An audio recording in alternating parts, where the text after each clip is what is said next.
除咗做餐廳之外咧，都知你有涉足其他嘅行業嘅，都係相關同餐廳啊。可唔可以同大家講一講點解會有呢啲咁樣嘅構思咧？因為其實我最終都係話要嗰陣時上商場啦，係啊，咁商場你起碼有2-3間嘛。咁當我開咗2-3間之後咧，我好重視客人俾我哋餐廳嘅 feedback 嘅或者意見嘅。我聽到就係觀塘好食啲，銅鑼灣啲湯底好味啲，尖沙咀啲嘢淡咗味喎咁樣。咁我就自己心裏邊覺得工場係時候要開啦。大家都好知道開一間工場令到品質質咧係好重要，但係呢個喺我哋生意或者做老闆度蝕錢位嚟㗎。因為人工鋪租，佢哋嗰邊冇收入嘅，但係即係為咗嗰陣時3間啦，要統一嗰個味道咧，咁我哋一定要係咁樣做。另一方面都會減輕到少少嘅食物成本咁樣咯。講真一句，如果你開一間工場就係招呼自己3間鋪頭，就一定係綽綽有餘啦。但係點樣再將個資源再運用得好啲咧？會唔會提供埋其他啲貨啊，俾其他嘅餐廳咧？而家係有，但係咧嗰陣時咧就頭1年啦，會計開始埋單啦。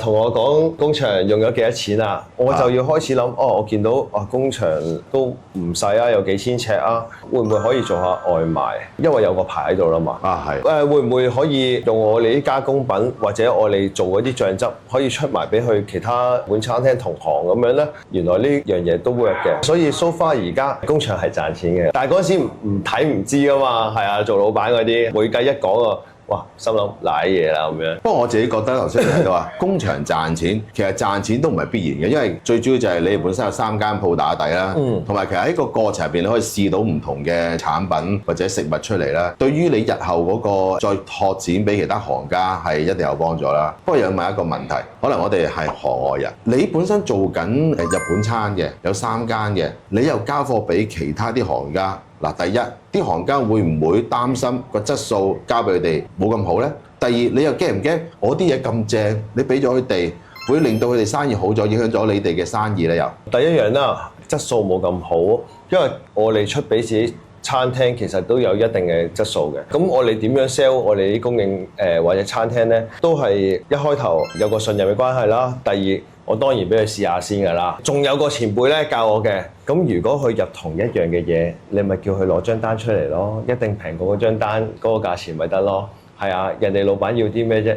即係大家都係要個結果嘅嘛。因為啲嘢食你哋提供啊嘛，或者醬汁啊，因為其實醬汁都好重要嘅，做日本餐。咁會唔會擔心其他啲行家搶咗你生意啊？如果我唔供貨俾佢，佢亦都喺度運行緊。同埋其實我哋日本餐或者邊行都好，都多競爭㗎啦。我覺得只要做好自己嗰個品牌，係啊，同埋服務品質，我覺得應該可以大家一齊共存。或者我哋其實都係互相學習緊嘅，係啊。咁其實今日咧，我哋個節目叫斜講一做啊。咁頭先開頭咧就知道你之前係做警察啦，跟住轉型做咗呢個日本餐廳。最關鍵嘅就係你能夠睇得通，就係話當食物嘅味道啊或者質素要控制嘅時候咧，一定要有自己嘅工場。但係你更加前瞻性就係將個工場咧，唔單止係提供俾自己，將自己嘅配方啦都提供埋俾其他行家。咁其實我哋而家睇到咧，我哋出邊好多年輕人咧，其實都有做唔同嘅行業嘅，或者有唔同嘅睇法嘅。但係佢哋可能會有時就會覺得，喂，唔係喎，啲嘢我自己嘅喎，我俾咗你會唔會有啲咩影響咧？咁但係次哥就提到，唔係嘅，其實真係教學相長嘅，同埋你會睇到一件事就係，喂，一個客人去到一間餐廳食嘢。去得多唔係悶啊，可能會習慣咗，會唔會有啲新鮮嘅嘢咧咁樣去第二度試下？其實呢個咁清晰嘅思路咧，我都想問下，係邊個教你嘅咧？其實係喺我開日本餐頭1年咧，撞下板，坐低嗰班先係你老闆，你哋係服侍佢，佢哋俾錢，我先有錢出糧俾你。一定要諗下啲客人由門口入嚟。嗰個用餐而家係玩體驗同埋個情緒價值，因為我同廚房傾咧，佢哋往往咧又覺得自己廚房出餐方便，好食就得㗎啦。但係人哋而家香港其實係一個高度發展嘅城市啦，佢哋而家我啲客人要係情緒價值，同埋入到嚟一個用餐體驗，呢啲全部嘢都係由環境、音樂去到侍應生，去到我哋個食物品質。去結合翻嚟嘅，即係好似斜講一眾咁樣，所有嘢都係多邊形戰士，餐廳都係要多邊形戰士。明白。其實所有嘢咧都係由基本去做起啦。頭先係次哥講到斜槓一族，有另外一個 terms 叫多邊形戰士啊，我都覺得幾有趣嘅。我都想問下你喺呢個行業入邊有啲咩係最有趣嘅咧？有趣又講唔上，但係印象深刻同感觸有嘅。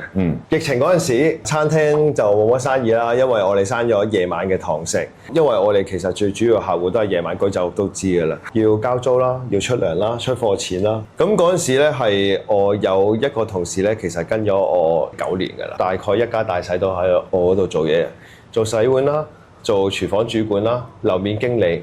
咁啊，佢自己就做總經理。佢嗰陣時走過嚟，喂，次哥啊，其實我唔係好等錢使啊，你可唔可以幫我儲住我個家族嗰啲糧先啊？你2-3個月後出俾我。我一開頭唔識答，我一聲，我擰轉咧，其實我真係你冇見到我咁剛陽啊！我真係眼濕濕，我望住點解我有咩福分有呢啲同事啊咁樣。呢個係真係我永世都會記得嘅一個。當然而家佢都係繼續做，有3個小朋友，係有個啱啱出世先。啲人問我呢10年我有咩成就，我覺得係佢成就我成就佢。最大成就就係佢而家仲喺度做，幫緊我手。我都好同意阿次哥。其實一個老闆好定唔好咧，係睇好多好細微嘅嘢咧，係睇到出嚟嘅。同埋一個伙計當佢係自己一家人一樣嘅，其實可以就由佢拍拖，跟住結婚到生仔，咁成個階段，其實個感受好大，就等於好似自己公司喺度成長緊咁樣。係啊係啊。今日呢一集咧，反而令我同你身同感受。因為我自己咧對啲伙計都係咁樣嘅，即係我哋公司，譬如我哋 HKMI 香港車有個同事咧，其實退咗休啊，但係而家都有繼續幫手。咁因為知道佢其實係做唔做得，但係每個月可能俾翻幾千蚊當車馬費，有時見下面啊，攞下嘢咁樣。所以頭先你講到，喂，個伙計真係呢幾個月唔出嚟，究竟佢真係唔等錢使啊，定係知道要共度時間咧？咁一定係老細好啦，係咪？咁所以其實大家真係要好好珍惜自己嘅老闆。